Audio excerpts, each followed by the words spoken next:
Minasang konnichiwa, God bless you po sa inyong lahat. At welcome po sa Lesson 33. Ang unang pag-aaralan po natin sa Lesson 33 ay kung papaano po makukuha ang Mary Kay. Ang ibig sabihin po ng Mary Kay ay imperative form. Ang ibig sabihin po ng Mary Kay o imperative form is used to force a person to do something. Ginagamit po ito upang mapuwersa ang isang tao para gawin niya ang isang bagay.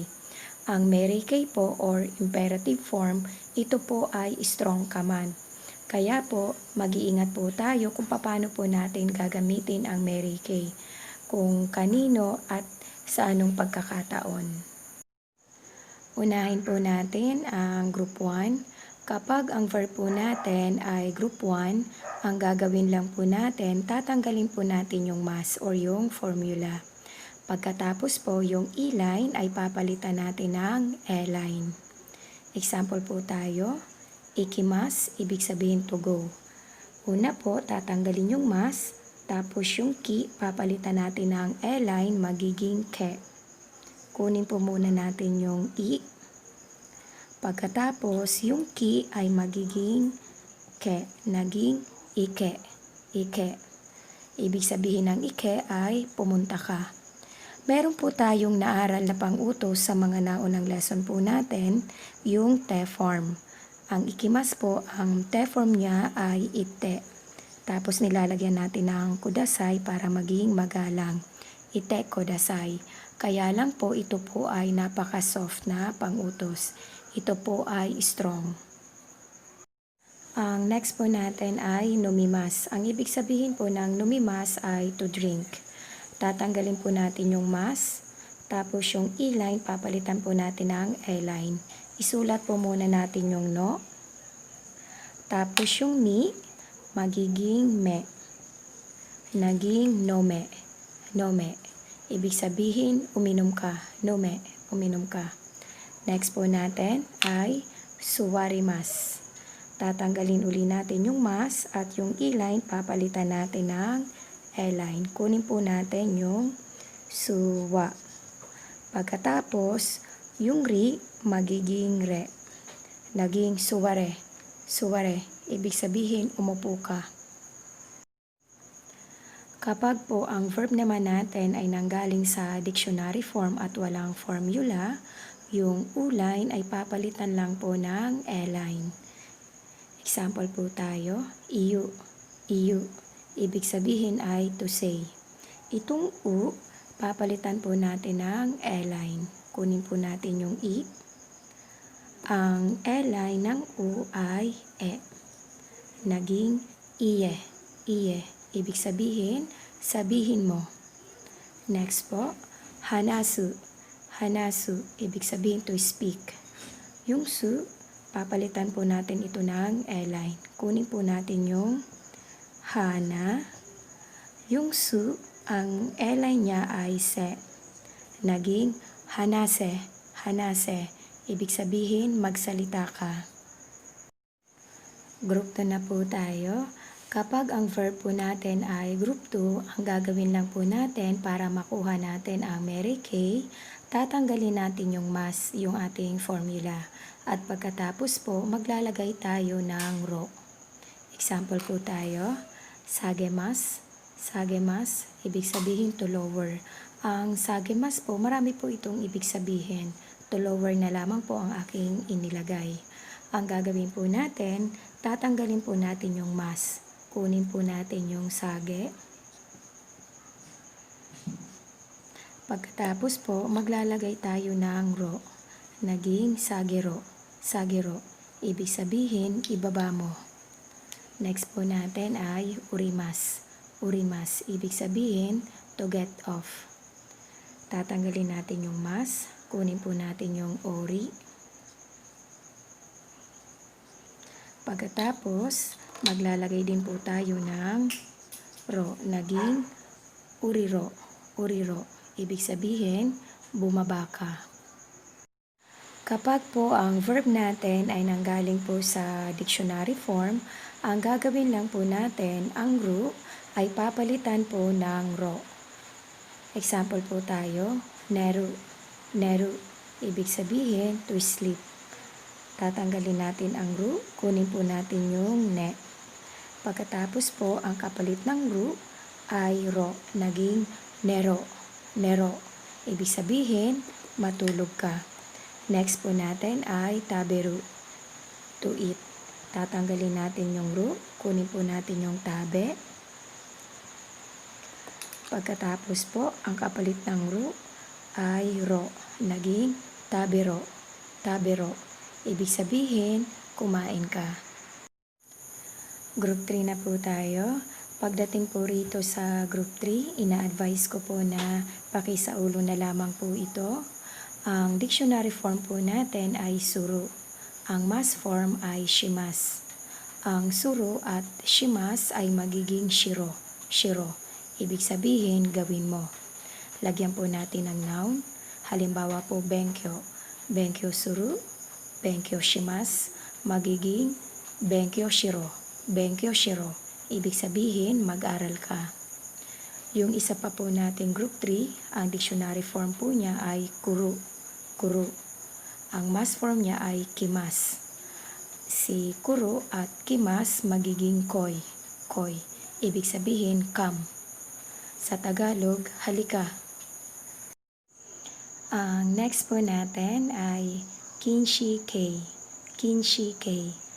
Ang ibig sabihin po niyan ay prohibitive form.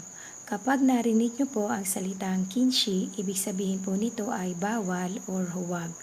Ang kinshi kei is used to command a person not to do something. Ito po ay ginagamit na pang-utos sa isang tao para huwag daw pong gawin ang isang bagay.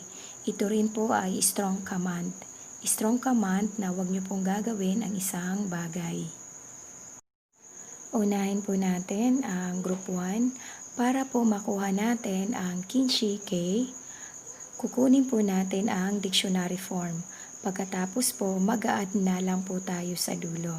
Example po tayo, kaku. Ibig sabihin po, to write. Kukunin po natin ang dictionary form na kaku. Pagkatapos, maglalagay lang po tayo ng na. Naging kakuna, kakuna. Ibig sabihin, bawal magsulat or wag magsulat.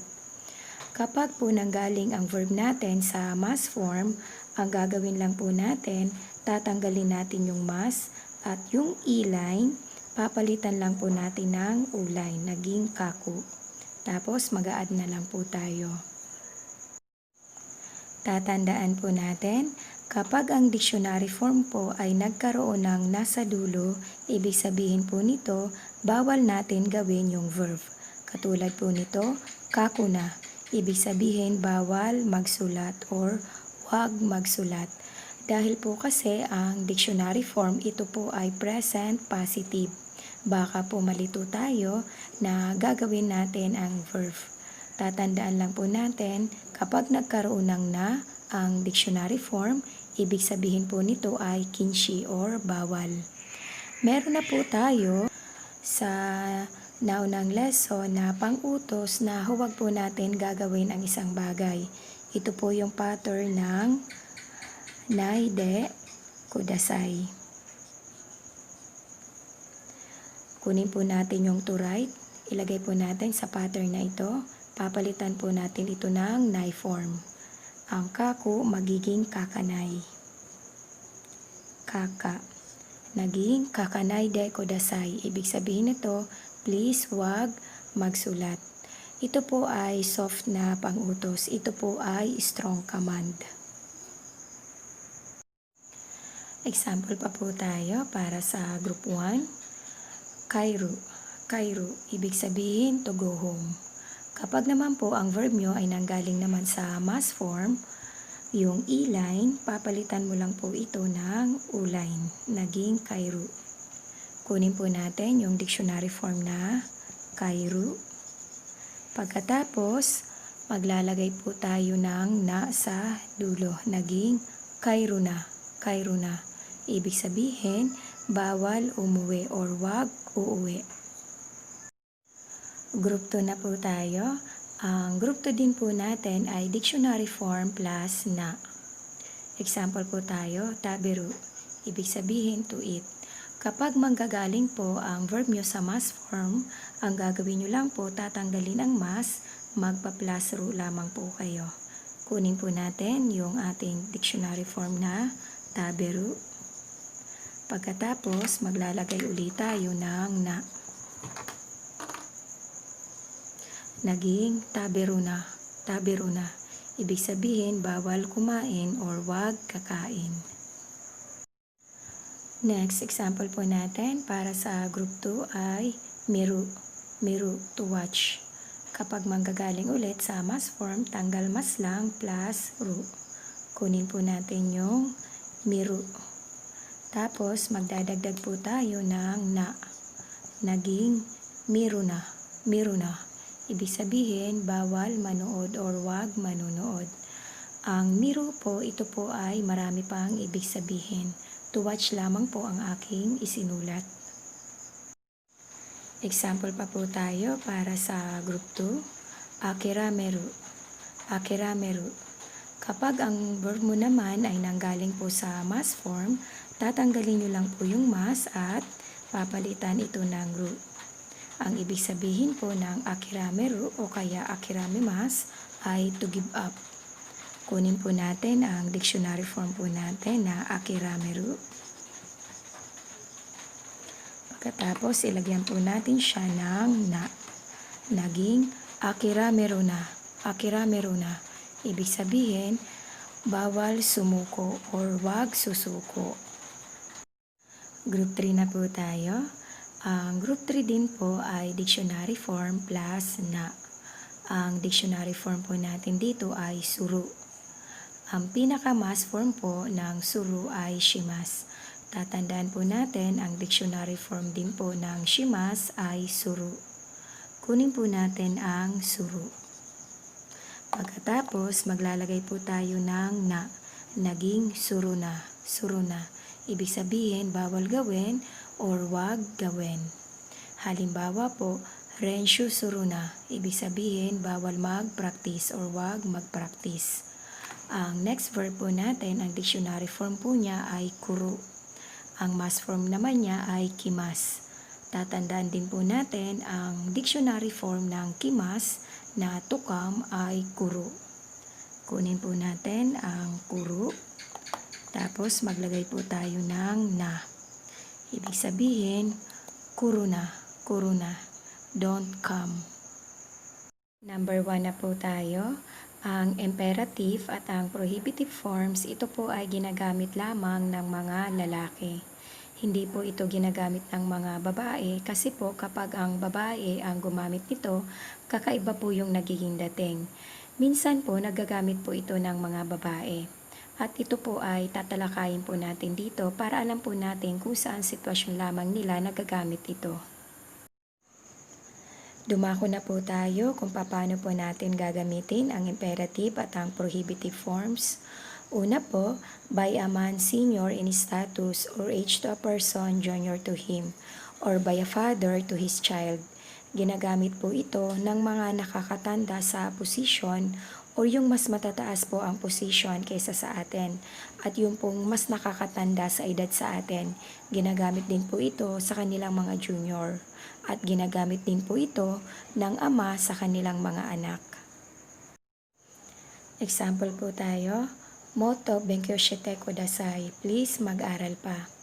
Ito po ay naaral na po natin sa mga naunang lesson. Ito po ay napaka-soft na pang-utos. Gagawin po natin siyang imperative. Strong command po siya. Halimbawa po, sinabi ng father sa kanyang anak na mag-aral pa. Kunin natin yung motto. Ang benkyou shite, ito po ay group 3. Kunin po natin muna yung pinaka-noun na benkyou. Tapos ang shite, ang pinaka-mas form niya ay shimas. Ang dictionary form ng shimas ay suru. Ang imperative po ng shite or ng shimas o kaya ng suru ay shiro. Hindi na po natin isasama yung kudasai. Magiging moto benkyou shiro. Moto benkyou shiro. Mag-aral pa. Ito po ay strong command.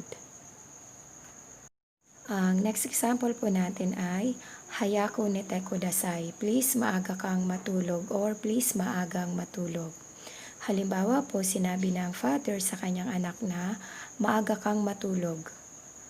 Kunin natin yung hayako. Ang nete, yan po ay group 2. Ang rules ng group 2, kapag kukunin po ang imperative po muna ang bibigyan natin ng halimbawa. Kunin natin yung ne. Yung ru, magiging ro. Ang pinaka-dictionary form po ng nete ay neru. Ang mass form ay nemas. Papalitan po natin yun ng ro. Yung kudasai, hindi po natin ulit isasama po yan. Ang nasa dulo natin ay pinaka-imperative lamang po talaga. Magiging hayako niro. Hayako niro. Maaga kang matulog. Example pa po tayo. Kisoko mamorimas. Susundin ang rules. Halimbawa po, sinabi po ng senior sa kanyang junior na sundin mo ang rules.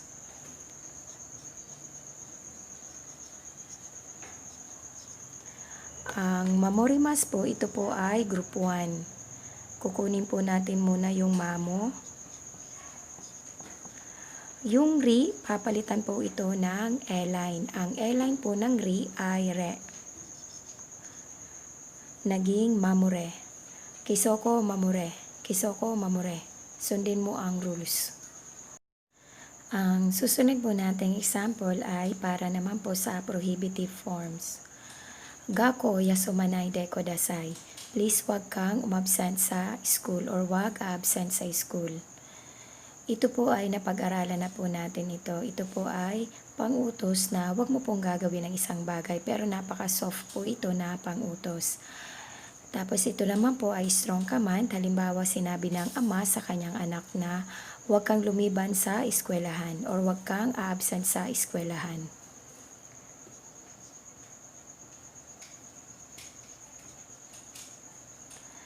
Pagdating po sa prohibitive form, ang verb po natin, kailangan po natin gawing dictionary form. Ito po ay group 1. Kunin po natin yung yasu. Yung ma, papalitan po natin siya ng uline, magiging mu. Naging yasu mu.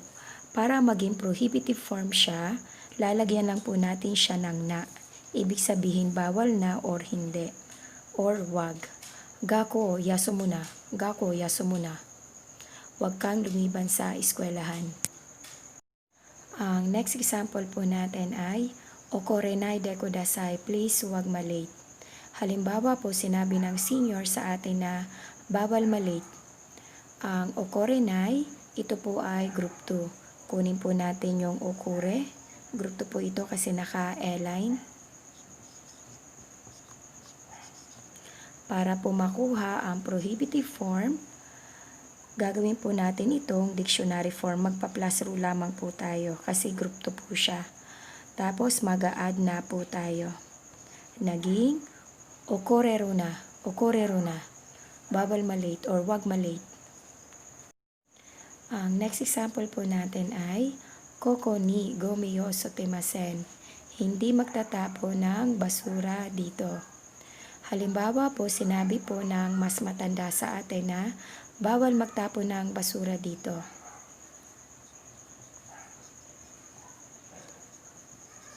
Kapag sinabi pong gomi ay basura. Ang sotemasen po, gagawin po natin itong dictionary form. Kasi ang rules ng prohibitive, nanggagaling po siya sa dictionary form. Ito po ay group 2 kasi naka-e-line, kaya kukunin po natin yung sute, tapos mag-a-add rule lamang po tayo. Pagkatapos po, magpa-plus na. Naging koko ni gomiyo sotero na. Koko ni gomiyo sotero na. Sa pangalawang gamit na po tayo ng imperative at ng prohibitive forms, ang ating Mary Kay at ang ating Kinshi Kay. Ang pangalawa po natin ay between men who are friends. In this case, the particle yo is often attached at the end of the sentence to soften the tone. Ito daw po ay ginagamit sa pagitan ng mga magkakaibigan lalaki. At sa pagkakataong daw pong ito, yung partikelyo ay i-attach natin or ilalagay na po natin sa dulo ng ating sentence para maging soft or maging magaan ang dating ng ating salita. Dahil nga po ang ating Mary Kay at ang kinshi natin, ito po ay strong. Example po tayo. Ashita uchi ni kite kudasai. Please punta ka sa bahay bukas. Halimbawa, sinabi ng kaibigan mong lalaki na, punta ka sa bahay bukas. Ashita uchi ni. Ang kite, ito po ay group 3. Ang kanyang mass form ay kimas. Ang kanyang dictionary form ay kuru. Ang imperative po ng kimas or kuru, naka-T-form lang po tayo rito kasi kudasai po yung ginamit natin, ay magiging koi. Para daw maging soft, maglalagay po tayo ng partikelyo sa dulo. Magiging ashita uchi ni koyo. Ashita uchi ni koyo. Example po tayo para sa prohibitive. Amari nomimasen. Hindi masyadong iinom. Halimbawa po, sinabi ng kaibigan mo na huwag masyadong uminom. Kunin po natin yung amari. Ang nomimasen, gagawin po natin siyang dictionary form. Ito po ay group 1 kasi naka-E-line. Kunin po natin yung no. Tapos yung mi, gagawin po natin siyang U-line, magiging mu. Tapos mag-a-add lamang po tayo ng na. Naging no muna. Tapos para maging soft, ang dating niya, maglalagay tayo ng yo sa dulo. Naging amari no munayo. Amari no munayo. Sa mga napagdaanan po nating lesson, ang amari po ay lagi po nating inilalagay sa negative na formula. Baka po pagdating dito ay magtaka po tayo dahil ang amari ay nandito tapos ang nomo ay naka-dictionary form, present positive. Tatandaan po natin ang ating dictionary form kapag nagkaroon po ng na, ibig sabihin po nito hindi po natin maaaring gawin kung ano man yung verb na nakalagay po dito. Kaya po yung amari ay maaari po siyang idugtong sa kanya. Sa pangatlong gamit na po tayo ng imperative at ng prohibitive forms. Basahin po natin ang pangatlo. When there is not enough time to be very polite. Example, when giving instruction to a large number of people in a factory or during an emergency, etc. Even in this case, they may be used only by men senior in status or age. Ang pangatlo po natin, ginagamit daw po ito kapag wala na daw din pong sapat na oras para maging magalang or gumamit pa ng mga polite na salita. Halimbawa po kapag nagbibigay ng instruction sa malalakihang bilang ng mga tao sa factory. Halimbawa rin po kapag mayroong emergency at kung ano-ano pa. At sa pagkakataon pa rin pong ito po ay maaaring gamitin lamang ng lalaki or ng senior natin o kaya po yung mas nakakatanda po sa atin. Example po tayo para sa imperative. Nagete kudasai. Ibig sabihin, please tumakbo ka na or tumakas na. Halimbawa po nagkaroon ng emergency, sinabi sa inyo na takbo. Ang negite kudasai or itong negite, ito po ay group 2 kasi naka-E-line. Kukunin po natin yung nige. Tapos ang ru, papalitan po natin ito ng O-line, magiging ro. Naging negero. Nigero. Ibig sabihin takbo. Example po tayo para sa prohibitive form. Erebeta o tsukaimasen, hindi gagamitin ang elevator. Halimbawa po, sinabi sa inyo na huwag gamitin ang elevator.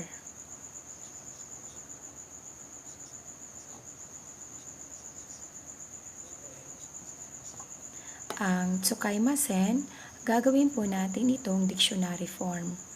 Ito po ay group 1 kasi naka-E-line. Kunin po natin yung tsuka. Yung i, gagawin po natin siyang u. Pagkatapos, maglalagay po tayo ng na. Naging Iribeta o tsukauna. Iribeta o tsukauna. Sa pang-apat na po tayo ng gamit ng imperative at ng prohibitive forms. Ang pang-apat po natin ay when a command is required during training many people or making students take exercise at schools and sports clubs. Ginagamit daw po ito sa utos kapag kinakailangan sa pagsasanay ng maraming tao o kaya naman sa mga estudyante kapag nag-iiresisyo sa eskwelahan at sa mga sports clubs. Example po tayo, yasumimas, magpapahinga. Halimbawa po, nasa isang training kayo, sinabihan kayo na pahinga o kaya rest. Ang yasumimas, gagawin po natin itong imperative. Ito po ay group 1 kasi naka-e-line. Kunin po natin yung yasu. Yung mi, papalitan po natin ng e-line, magiging me. Naging yasume, yasume. Prohibitive naman po tayo, yasumimasen, hindi magpapahinga. Halimbawa po, sinabi naman po sa atin na don't rest. Ang yasumimasen, ito po ay group 1, gagawin po natin itong dictionary form. Kunin po natin yung yasu, kasi yung mi, papalitan po natin ito ng u-line. Yung mi, magiging mu.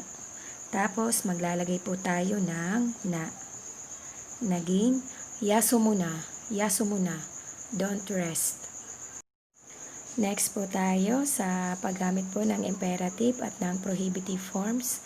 Ang panglima po natin ay when cheering at sporting events, sometimes used by women as well. Ginagamit natin itong pang-cheer kapag po may mga naglalaro. Paminsan-minsan or minsan, ito po ay nagagamit na rin po ng mga kababaihan. Example po tayo, gambarimas, pagbubutihin, gagalingan at kung ano-ano pa. Halimbawa po, nag-cheer ka sa isang laro, sinasabi mo o sinisigaw mo na galingan mo o kaya fight. Pero ang ibig sabihin nun ay galingan niya. Ang gambarimas, gagawin po natin siyang imperative. Yung e-line, papalitan po natin siya ng e-line. Kunin po muna natin yung gamba.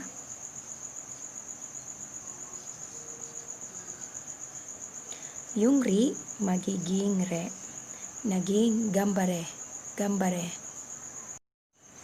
Prohibited po tayo. Makemas. Pag sinabi pong makemas, matatalo.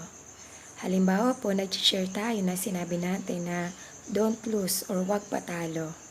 Ang makemas po, gagawin po natin itong dictionary form. Ito po ay group 2 kasi naka-e-line. Kunin po natin yung make. Tapos, ilagay po natin yung ru. Magdadagdag lang po tayo ng na.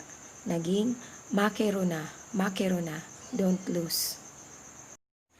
Ang pang-anim po natin para sa imperative at prohibitive forms ay traffic sign at saka sa mga slogan.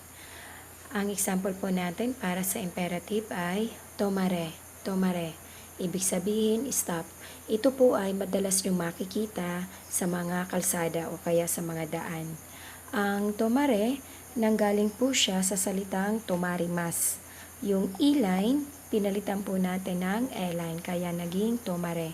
Ito po ay group 1. Ang example naman po natin para sa prohibitive ay hairuna, hairuna.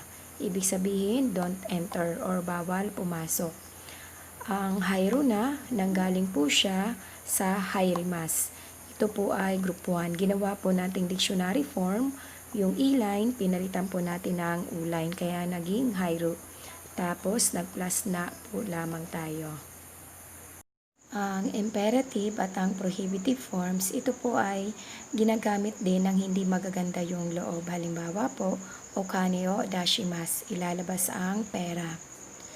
Halimbawa po, sinabi ng tao sa iyo na hindi mo kakilala na ilabas mo ang pera. Okane o ang dashimas, gagawin po natin itong imperative. Ito po ay group 1, kaya yung e-line, papalitan po natin ng e-line. Kunin natin yung da. Ang shi, magiging se. Naging okane o dase. Okane o dase. Meron po tayong paalaala dito, basahin po natin. Verb must form nasay is another imperative style. It is used by parents to their children or by teachers to their students and is a little gentler than the imperative form. So women use this style instead of imperative form, yet it is not used when speaking to a senior. Ang verb must form na say, ito daw ay isang uri ng imperative style din po. Tatanggalin natin yung formula natin na must, ang matitira lamang ay verb stem, tapos ilalagay natin yung nasay. Ito daw po ay ginagamit ng mga magulang sa kanilang mga anak at mga teachers o guro sa kanilang mga estudyante. Ito daw po ay mas banayad kaysa sa imperative form. Kaya naman, ang mga kababaihan, ito daw po ang ginagamit nila itong nasay.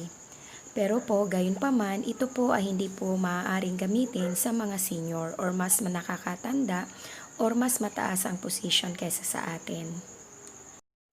Pattern number 2 na po tayo. Ang pattern number 2 po natin ay verb stem nasay. Tatanggalin po natin yung pinaka-must form para makuha po natin ang pinaka-verb stem. Ang nasay po, kapareho lang po ito ng imperative, pang-utos din po ito. Kaya lang po si nasay, mas banayad po siya. Kaya ito po ang ginagamit ng mga kababaihan. Example po tayo, yasay o tabimas, ibig sabihin kakain ng gulay. Halimbawa po sinabi ng magulang sa anak na kumain ka ng gulay. Yasay o ang gagawin po natin, pagdating po rito sa tabi mask, tatanggalin po natin yung mas. Kunin po natin yung tabi. Pagkatapos po, ilalagay na natin yung nasay. Naging yasay o tabinasay. Yasay o tabinasay. Ang next example po natin ay benkyo shimasu. Ibig sabihin mag-aaral. Halimbawa po, sinabi ng magulang natin o kaya ng guro natin na mag-aral ka. Ang benkyo shimasu, ito po ay group 3. Tatanggalin po natin yung mas.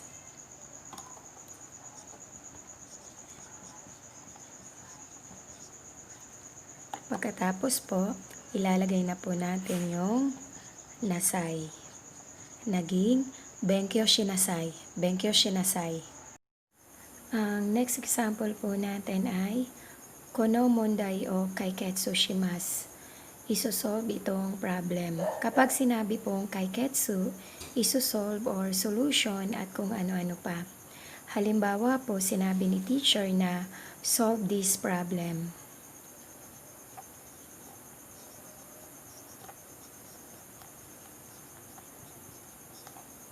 Ang kaiketsu shimasu, ito po ay group 3. Tatanggalin lang po natin yung mas.